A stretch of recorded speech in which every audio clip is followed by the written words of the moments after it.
Arnold का जन्म Austria में हुआ था और वह अपने जीवन में समय के साथ यह समझ चुके थे कि वह बाकी लोगों की तरह किसानी या फिर फैक्ट्री में काम नहीं करना चाहते। आर्नोल्ड कहते हैं, मुझे लगता था कि मैं किसी बड़े काम के लिए बना हूँ, तो मैं बस वही ढूंढ रहा था। और एक दिन मेरे स्कूल में हमें एक अमेरिकन डॉक्यूमेंट्री दिखाई गई जिसमें बहुत ऊंची ऊंची बिल्डिंग्स और बड़ी बड़ी कार्स थीं। तब मुझे पता चला कि मुझे तो अमेरिका में होना चाहिए, पर उस वक्त अमेरिका की ट्रिप काफ़ी महंगी थी। फिर एक दिन मैं स्कूल से निकलकर एक स्टोर में गया जिसका नाम था ब्रूल, जहाँ पर अमेरिकन जीन्स और बॉडी बिल्डिंग का सामान था। वहीं पर दीवार पर एक मैगज़ीन की फ़ोटो लगी थी जिसके कवर पेज पर फ़ोटो थी रेज पार्क की। रेज पार्क अपने टाइम में 3 टाइम्स मिस्टर यूनिवर्स रह चुके थे और फिर उन्होंने हरक्यूलिस में लीड रोल भी किया था। मैंने वह मैगज़ीन खरीदी और घर ले जाकर बार बार पढ़ी और मुझे समझ में आया कि मुझे भी ऐसी ही ज़िंदगी चाहिए। मुझे इतना अच्छा महसूस हुआ जब मुझे यह पता चल गया कि मैं कहाँ जा रहा हूँ। काफ़ी लोग बहुत समय तक यही नहीं जान पाते कि वह करना क्या चाहते हैं। इसलिए जब मैं भरी दोपहरी में भी इंटेंस वर्कआउट करता था, तब लोग मुझसे पूछते थे कि आप हमेशा इतनी मेहनत कैसे कर लेते हैं और फिर भी आपके चेहरे पर खुशी रहती है।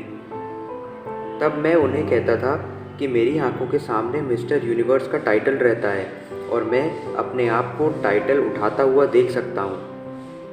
और फिर 20 साल की उम्र में मैंने मिस्टर यूनिवर्स का खिताब जीता। और यह सिर्फ यहाँ ही नहीं बल्कि फिल्मों में भी हुआ। जब मैं अपनी पहली फिल्म शूट कर रहा था, तब एक सीन था जिसमें मुझे घुटने पर चलते हुए पत्थरों पर शूट करना था और 10 टेक्स के बाद मेरे घुटने और कोहनियों से खून बहने लगा।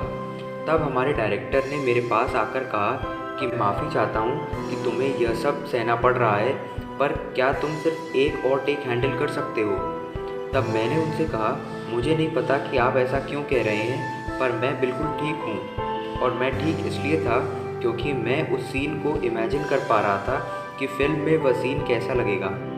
और उसी पिक्चर के रिलीज़ के दिन डायरेक्टर ने प्रेस से कहा कि अगर हमारे पास आर्नोल्ड की बॉडी नहीं होती तो शायद हमें ऐसी बॉडी बनानी पड़ती। वही सेम काम हुआ था टर्मिनेटर के साथ, जब डायरेक्टर ने प्रेस से कहा था कि अगर आर्नोल्ड की वह एक्सेंट नहीं होती जो कि मशीन जैसा लग रहा था, तो शायद वह पिक्चर ना चलती।